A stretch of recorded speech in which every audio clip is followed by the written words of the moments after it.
ಇಲ್ಲಿ ಈಗ America Israel ಜಂಟಿ ದಾಳಿ ನಡೆಸ್ತಾರೆ, ಬಟ್ ಅಮೆರಿಕ ಪದೇ ಪದೇ ಪಾಕಿಸ್ತಾನನ ಮಧ್ಯಸ್ಥಿಕೆ ತೆಗೆದುಕೊಂಡು ಏನೋ ಸಂಧಾನ ಮಾಡ್ಕೊಂಡ್ಬಿಡ್ತು. 2 ಸತಿ ಮಾಡಿದ್ರು ಫೇಲ್ ಆಯ್ತು. ಕಂಡೀಷನ್ಸ್ ಯಾರು ಒಪ್ಕೊಳ್ತಾ ಇಲ್ಲ, ಷರತ್ತುಗಳನ್ನ. ಅಂದ್ರೆ ಈ ಅಮೆರಿಕ ಇಲ್ಲಿ ಮಧ್ಯಸ್ಥಿಕೆ ತೆಗೆದುಕೊಳ್ಳುತ್ತೆ ಪಾಕಿಸ್ತಾನನ ಪದೇ ಪದೇ. ಅಂದ್ರೆ ಇಲ್ಲಿ ನಂಬಿಕೆ ಅನ್ನೋದು ಎಷ್ಟು ಅದು ಮಧ್ಯಸ್ಥಿಕೆ ಅನ್ನೋದು ಹೆಂಗಂದ್ರೆ, ಇವಾಗ ಕಾಡಲ್ಲಿ ಸಿಂಹ ಕೆಲಸ ಸಿಂಹ ಮಾಡ್ತಿರುತ್ತೆ, ಹುಲಿ ಕೆಲಸ ಹುಲಿ ಮಾಡ್ತಾ ಇರುತ್ತೆ.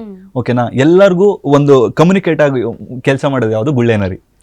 ಸೊ ಅಂತ ಗುಳ್ಳೆನರಿಗೆ ಬೆಸ್ಟ್ ಆಪ್ಷನ್ ಬಂದ್ಬಿಟ್ಟು ಪಾಕಿಸ್ತಾನ್ಗೆ ನಾಚಿಕೆ ಮಾನ ಮರ್ಯಾದೆ ಏನಿಲ್ಲ.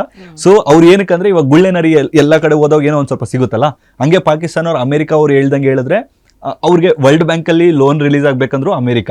ಓಕೆನಾ, ಇಸ್ಲಾಮಿಕ್ ದೇಶಗಳಲ್ಲಿ ಇದು ಸಿಗ್ಬೇಕಂದ್ರೂ ಕೂಡ ಅಮೆರಿಕ.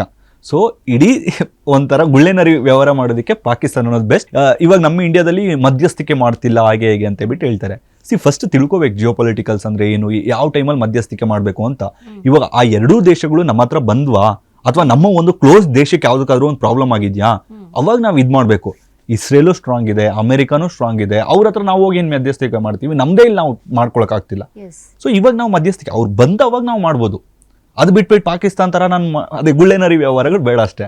ಇವಾಗ ಒಂದಿಬ್ರು ಏನೋ ಒಂದು ಮೊಲಕ್ಕೆ ಮತ್ತೆ ಇಲಿಗೇನೋ ಸಮಸ್ಯೆ ಆದಾಗ ಅವ್ನು ಸಿಂಹದ ಹತ್ರನೂ ಹುಲಿ ಹತ್ರ ಬಂದಾಗ ಹೇಳ್ಬೋದು ಸಿಂಹ, ನೋಡಪ್ಪ ಹಿಂಗ್ ಮಾಡ್ಕೊಡ್ರಿ ಅಂತ.